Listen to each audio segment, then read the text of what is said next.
বললাম কারণ আমি জানতাম যে এখানে একটু গড়গড়াবে। 9 নম্বরটা হচ্ছে স্প্লিট থেকে রেঞ্জে ট্রান্সফার হচ্ছে গিয়ারটা, মানে আমরা একটা বলি না যে এটা হচ্ছে লোড গিয়ার, এগুলো হচ্ছে স্পিড গিয়ার। তো এই লোড গিয়ার আর স্পিড গিয়ারটা মানে 9 নম্বরে যে চেঞ্জ হচ্ছে, ওর জন্য 9 নম্বর গিয়ার শুধুমাত্র তোমার এক্সট্রা আরপিএম চাইবে, মানে একটু বেশি দিতে বলবো, আর বাকি কোনো গিয়ার নাই। মানে ছোট থেকে বড় ওইটা, হ্যাঁ ওই যে ছোট থেকে ওইখানে বড়টা শিফট হচ্ছে, এটাকে হ্যাঁ এটাকে কি বলে, ছোটগুলোকে বলে রেঞ্জ আর বড়টাকে কি বলে স্পিড। ঠিক আছে, রেঞ্জ আর স্পিড দু রকম গিয়ার। একটা হচ্ছে দেখবে তোমার যারা আগে ভুলবো চালিয়েছে, এই এমনি উঠালাম আবার সেই একের জায়গায় ঠেললাম 5 লাগলো, ওরকম গাড়ি চালিয়েছ? হ্যাঁ, 1 থেকে 4 লাগালে, যেটা ভুলবোর মার্ক 1 মার্ক 2 ছিল প্রথমে, ওই সিস্টেম ছিল তখন, রেঞ্জ আর স্পিড একের জায়গায় চাই। হ্যাঁ, একের জায়গায় 5, একের জায়গায় 5, হ্যাঁ।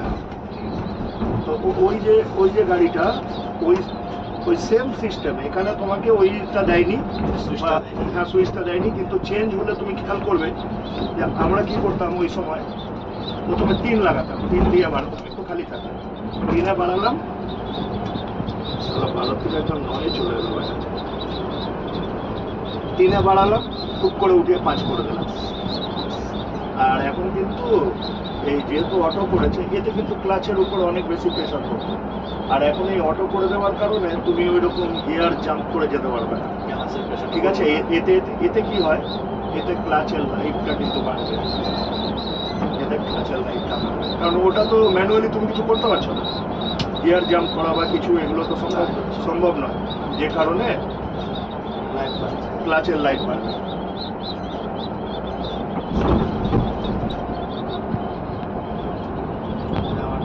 কিছুদিন আগে 3.5 লক্ষ কিলো চলার পরে যায় বেসিক পারফরম্যান্স কিছু একদম, কারণ এটা জানো, এটা শুধুমাত্র এই অটোর কারণে, যদি এটা অটো না থাকতো তাহলে এতদিনে তোমার 7 বার 8 বার ক্লাচ প্লেট চেঞ্জ হয়ে যেত। অনেক ড্রাইভার আছে দেখবে গাড়িটা যখন ওঠায়, বাবু ক্লাচটা যদি ও ঠিক মতো ছাড়ে তাতে কিন্তু আরামসে উঠে যায় গাড়ি, কিন্তু সেটা করবে না, অ্যাক্সিলেট ক্লাচটা ধরেই রাখবে, ক্লাচটা ধরেই রাখবে।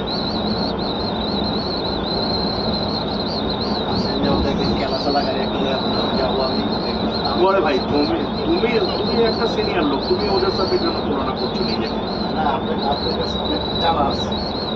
তুমি তোমাকে আমি বলিনি, আমি জাস্ট এটা উদাহরণ দেওয়ার জন্য তোমাকে বলছি যে এরকম আছে লোক, ঠিক আছে, দেখবে প্রথমে একদম পুরো রেক্স করে দেবে, তারপরে ক্লাচটা ছাড়বে, গাড়িটা একদম ঝক করে বাড়বে। আচ্ছা, এবার তুমি না, তুমি তো ওদের আপনি আন্তর্জাতিক বাইরে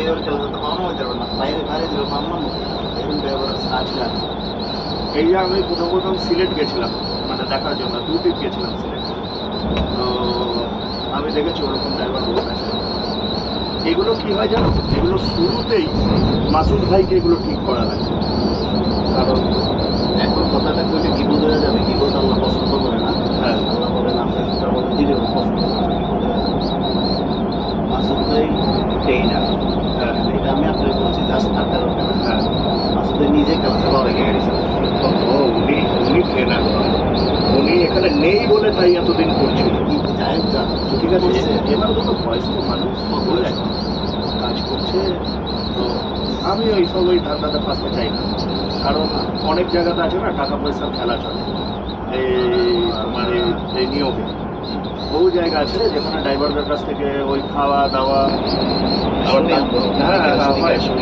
আমি হয়তো দেবো না বা আমাদের কাছে চাইবেও না, কারণ আমাদের তো কোয়ালিটি আছে, ঠিক আছে। এবার যেসব ড্রাইভার মনে করো ওই জিপ ওই লরি ফরি চালিয়ে আসে, তাদের তো আশা এটা যে আমি একটা 3 লাইন একটা এসি বাস চালাবো, এটা হ্যাঁ সোহাগে একটা গাড়ি চালাবো, তো তখন সোহাগে তো হয় না, কারণ কি সোহাগ অনেক ভালো কোম্পানি, 2 জন লোক অনেকের, মানে আমি ধরো বহুদিন কাজ করেছি, তো আমি ওর ভেতর সম্বন্ধে জানি। আমি যখন ছিলাম সোহাগের পয়সা খাওয়ার তোমার এত সহজ নয়, এত সিস্টেমেটিক যে তুমি পয়সা খাওয়া তো বাদ দাও, মানে তুমি খাবার চিন্তা করলে মালিক খবর পেয়ে যাবে যে এগুলো পয়সা খাবার ধান্দা করছে, মানে এতটাই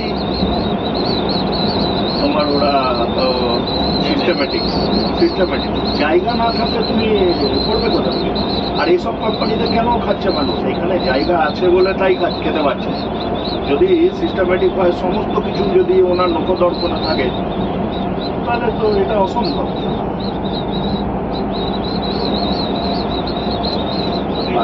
এটা এটা বলবো এই 2-4-5 বছর যে সিস্টেমটি হয়েছে তার আগে ছিল না। তার আগে খুব সিস্টেম ছিল, আমিও এখানে 7-8 বছর ধরে দেখছিলাম, তো সিস্টেম এখানে ছিল। আমি যখন প্রথম এসেছি তখন পয়সা নেয় না, কিন্তু ওই যে সিগারেট, বিড়ি, পান, চা, ডিমের মামলেট, পরোটা, ঠিক আছে, নাস্তা, এইসব। তো তার মানেই তো তাই। আর এইগুলো তো আর ফ্রি দিচ্ছে না, বা তুমি তো বাড়ি থেকে এনে খাওয়াচ্ছ না। দোকান থেকে কিনে খাওয়ানো মানেই তো হচ্ছে পয়সার খেলা। কেউ টাকা নেয়, কেউ পেট ভরায়। তো ব্যাপারটা তো সেই একই দিনের সাথে।